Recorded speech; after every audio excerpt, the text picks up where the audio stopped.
Bonjour à tous, dans cette courte vidéo nous allons parler de trois paramètres importants, le pool, le ban et le lock. Le générateur prend en compte ces trois paramètres au moment de créer vos équipes et je vais vous expliquer leur utilité.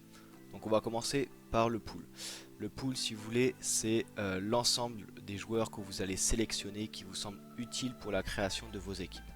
Je vais vous donner un exemple un peu plus concret pour comprendre ça. Par exemple, Didier Deschamps a la possibilité de choisir tous les joueurs français pour composer son effectif pour l'Euro, mais il va en choisir 26. Et ça, ces 26 joueurs, on peut le comparer à son pool. Le générateur va prendre uniquement en compte les joueurs de votre pool. Lorsque vous arrivez sur le site, comme vous pouvez le voir ici, tous les joueurs sont présélectionnés dans votre pool. Je vais vous montrer comment tous les désélectionner d'un seul coup. Pour ce faire, il suffit de cliquer là. Vous faites désélectionner toutes les pages et là vous voyez que vous n'avez plus aucun joueur de votre pool. Et par exemple, ça vous permet de sélectionner ceux qui vous intéressent. Si vous voulez tous les resélectionner, vous cliquez juste ici et tous les joueurs apparaissent à nouveau dans votre pool. Nous avons une troisième option, c'est de désélectionner tous les blessés. Et là vous allez voir, par exemple, Harden est annoncé out comme Jamal Murray. Ils sortent de votre pool. Donc ça c'est assez pratique, ça vous permet de ne pas avoir de surprise et de désélectionner tous les blessés. Donc on va désélectionner toutes les pages pour vous montrer un petit exemple et on va sélectionner quelques joueurs, seulement 3.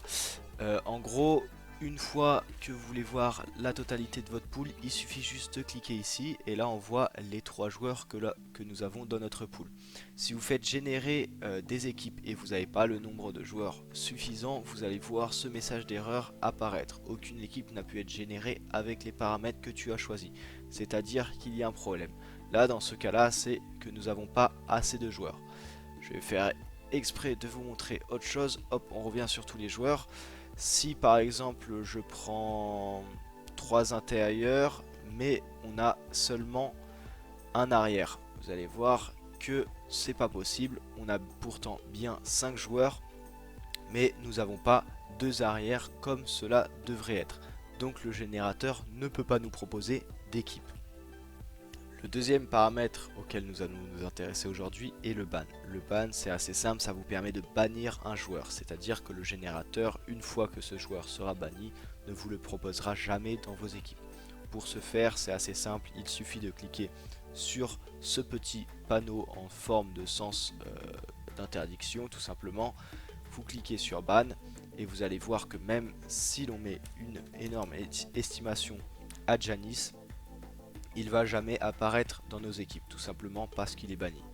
Si vous voulez, le ban a le même effet que d'enlever un joueur de son pool, mais ça peut être intéressant pour faire varier vos équipes. Je m'explique. Par exemple, vous trouvez que vous avez trop, justement, vous aviez trop de Giannis dans vos équipes. Vous pouvez le bannir pendant un court instant, sauvegarder quelques équipes, puis le déban, et comme ça, vous refaites générer et vous allez avoir de nouveau Giannis dans vos équipes. Ça permet un petit peu d'équilibrer votre pool si vous voulez. Ça permet de le garder intact. La dernière fonctionnalité, on va remettre les paramètres à 0. La dernière fonctionnalité est le lock. La fonction lock, c'est assez simple, ça permet de sélectionner un joueur qui apparaîtra dans toutes vos équipes. Cette fonction est utile par exemple lorsque vous avez une grosse confiance sur un joueur. Pour lock un joueur, c'est assez simple, on va faire ça avec Kevin Durant. Il suffit juste de cliquer sur ce petit cadenas et vous allez voir que le joueur va apparaître dans le générateur. Si vous faites générer, hop, ça prend un petit peu de temps, il va apparaître dans toutes vos équipes. On retrouve Durant dans les 10 équipes.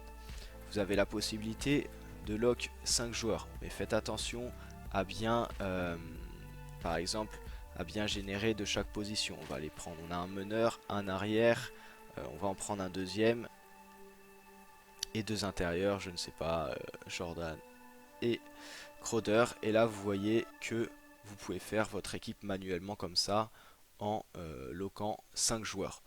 Mais attention, ne vous trompez pas, par exemple si euh, vous mettez un lock sur 2 meneurs, vous allez voir ce message d'erreur apparaître. Aucune formation ne permet de verrouiller 2 joueurs de cette position.